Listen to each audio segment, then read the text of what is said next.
So I'm going to go ahead and open the first background image, the first image that is the background image, which is this beach PNG. Now there's lots of different formats of images. We've got a PNG there, another PNG here, we've got a JPEG here, we've got PSD here, which is our finished Photoshop format. Okay, now PNG, if I double click on it in Bridge, I know won't open in Photoshop. It'll open in a program called Fireworks. So I'm going to do Control click on it and go open with Adobe Photoshop, and then my image will in fact open in Photoshop, which is exactly what I want. Okay, so this is our background image, and as you could probably see, it looks a little bit flat. It's probably because it was taken on a typical grey day in Cornwall. Okay, so we're going to work on first making it look a little bit brighter. But the first thing you should know is that over here our background image is locked. So I'm going to double click on the lock to unlock it, and I'm going to rename the layer Beach. It's quite important to get, oops, help if I could spell beach. There we are. It's good to get into the habit of renaming your layers so that you know what you're doing. Okay, so now if I go over here, this is obviously the beach layer there. Right, to make this look a little bit nicer, I simply go up to Image and go to Adjustment, and I go to Levels. Now, in here we've got a representation of the pixels that are in our image, and we've got our black point, our grey point, and our highlight point.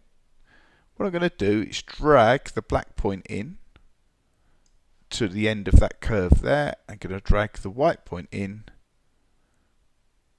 to there, and then I'm going to adjust the midpoint to something like there.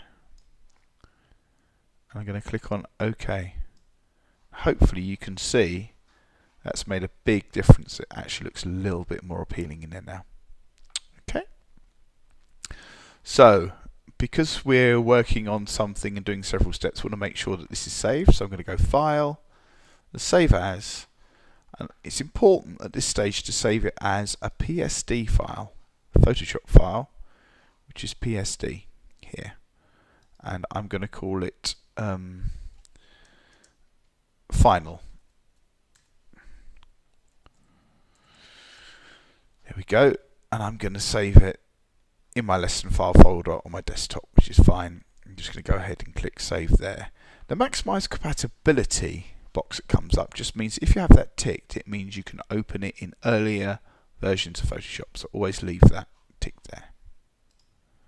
Okay. Next off, I want to bring in my seagull. So I'm going to go into File. I'm not going to browse in Bridge this time. I'm just going to open it up straight off to show you there's different ways of doing it. I can just go File Open, can find my gull JPEG, I can double click on it, and in the gull comes. Now what you should be able to see is that we need to cut out the gull so that it will fit in on the beach footage. So to do that, initially what we do is unlock the layer by double clicking on there, and then we can type in that the layer is going to be the gull layer, like so. And now with that unlocked, the first tool we're going to look at using is the fourth tool down. If I click on there, we've got the quick selection tool, or W on the keyboard. And what we're going to aim to do is we could aim to select the seagull.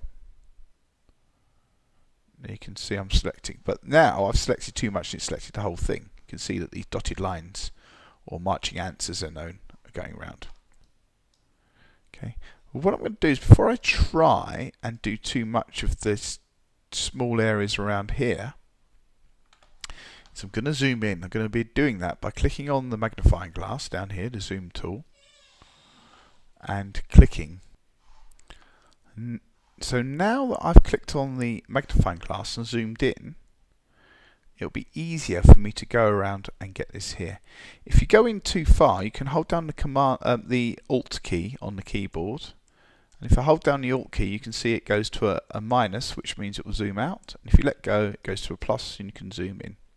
You can also click and drag with the magnifying glass, and that will zoom in and out as well. So that's quite a nice way of doing it.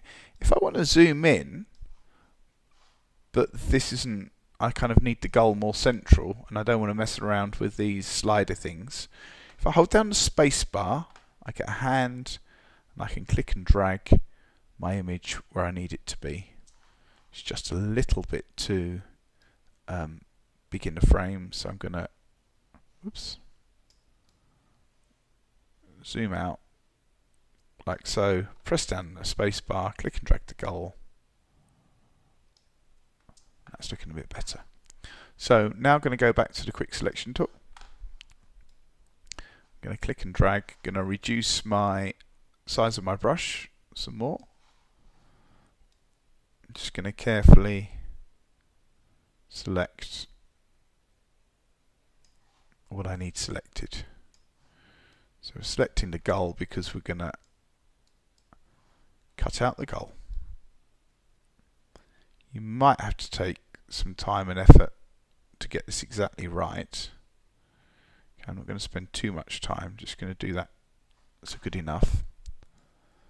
So I can show you the principle of what's going on. There we can see, not a bad selection. Okay. So I'm now going to click on the magnifying glass, and I'm going to, now I've clicked on there, the zoom tool, I've got options up here, and I can fit screen, which shows me the whole of it all. Okay. Having done that, I can now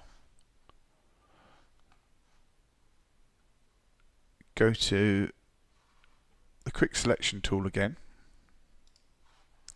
and do refine edge. Refine edge is a nice tool because it allows you to adjust your selection. So I can smooth out the selection, I can feather it. Appreciate that these might not mean much to these terms, but just by clicking and dragging you can see that we're getting a difference here. So that's quite nice, that selection there. I can click on OK, and with that selected there, if I go select and inverse, that means instead of the goal being selected, I've selected the background around the goal.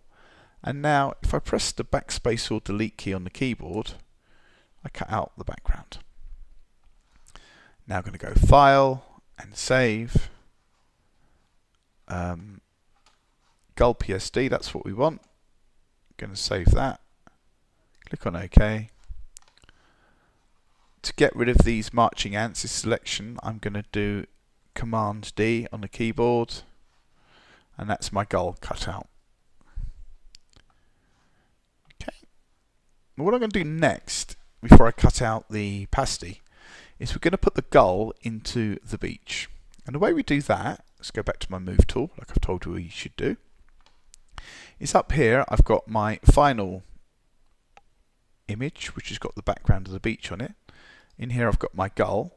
If I click and drag this tab down, it will detach this image tab from here.